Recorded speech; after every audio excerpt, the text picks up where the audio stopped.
Welcome everybody, John McCants with Mr. Mark Sizemore, James Cleese, Robin Hartley. We're some of the leaders in the group here. Robin and I have been doing foreclosures for a long time. This is almost like church. It's almost like sacred. I know I've said hello to a couple people I haven't seen for a long time. Dennis, New York Yankee hat Dennis, he's around here somewhere, but really bought hundreds of homes over the years from him. So we are at the auction, the courthouse steps right there. And this is the last stop in foreclosure for some people in their home. This is it. They don't figure it out by yesterday or the day before or by 10 o'clock today, because it's 9:30 or 40, whatever it is now. Their house could go to auction. And that's what's happening right behind us. One of the groups starts their sales at 9. Most of them start at 10, so if you pan around and look, there's groups here investing and sending out money. They're sending out lists of how you track these properties. But it really comes down to us setting up a team or being the Lone Ranger all on your own. We suggest forming a team, having drivers, agents, right, Robin? I mean, talk about our team a little bit. On just doing a simple analysis, because you've got to have a team out driving the properties. If you're looking to cover all the properties, you've got multiple counties that you're covering, and so just depending on how big you want to go kind of determines what size of team that you have. Right now the volume of properties selling at auction is kind of lower, so it's a little easier to cover. But back in the day when John and I were doing this full time, we literally had hundreds of properties every week that were coming up for auction, and so it took a pretty good team to drive all the properties, see what was done, and prioritize which ones we wanted to go after. Yeah, and that's one of the cycles in real estate. We have expanding and depreciating markets and volume. What is it right now? The seller's market or a buyer's market? That's I mean, we're selling houses like hotcakes all around the country in different spots. So not as many are making it to the steps. But when they do, you need to be good at this. Be nimble, be quick, and get on it.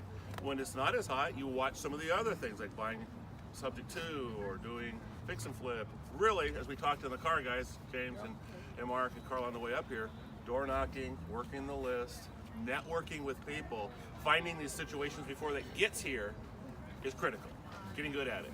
And that is really huge. We need to be good at one or two things, but great at detecting people that are in distress or networking with people that find people that are in distress.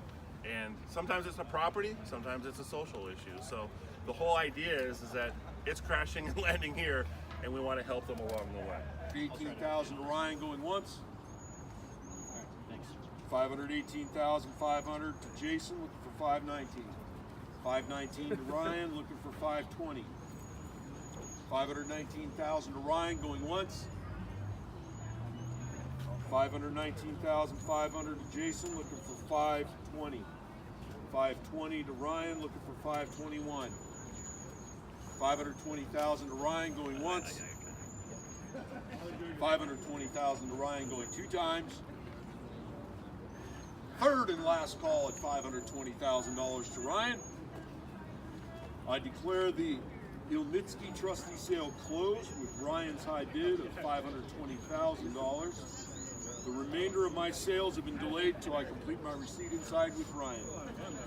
And so for the Seattle group, let's just debrief what happened today, or maybe what didn't happen today, because now we have our tea time, or we're ready to go. All right. We can just get out of here. So what ended up happening today, and this is pretty typical, is the caller came out and he starts out going by all the postponements, and the property that we had driven, we had done all our analysis on, ended up getting postponed until February. So it's not being called today, so that was the only property that we were bidding on. So that means we have the rest of the afternoon to go golf.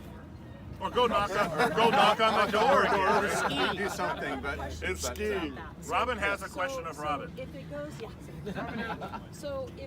won't be.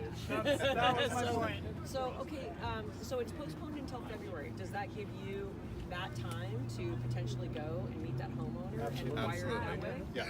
Okay. Yeah, so that buys us some time. If we want to do the pre-foreclosure, that gives us some time to go back out there, try to talk to the owner, see if we can work out something out. And reasons for the postponement could be the homeowner is working with the trustee. And they're saying, hey, we've got something, and the trustee feels like maybe what they've got is enough to take care of it, okay? And so they might give them a little extra time. Or the bank just didn't get their act together and they have to have certain paperwork here. in time for this thing to go out to auction, and they didn't have it all in order, so the bank will just postpone it because they didn't do their thing. So But it would be a good thing. it would that be a gets good thing postponed. because you now have time to go. Right. Let me tell you how I see some of this extra time. This house is going to sell at foreclosure at some point. Yes. Don't you think, Robin? Absolutely. Yeah. So guys, we're gonna have a great day trading you guys tomorrow. It's just, you know, coming from the heart and from the streets. That's why we do this. And when it really gets up and rolling within the group, you'll be plugged into our weekly mastermind study groups where we go out and debrief this information on a weekly basis. You're engaged with partners in a mastermind, and that's what Mark and Carla here are setting up. James in his city, me helping in multiple cities with groups. Get this so that this can actually be a place where you can engage and you can mastermind, you can network, and you can actually realize this for real.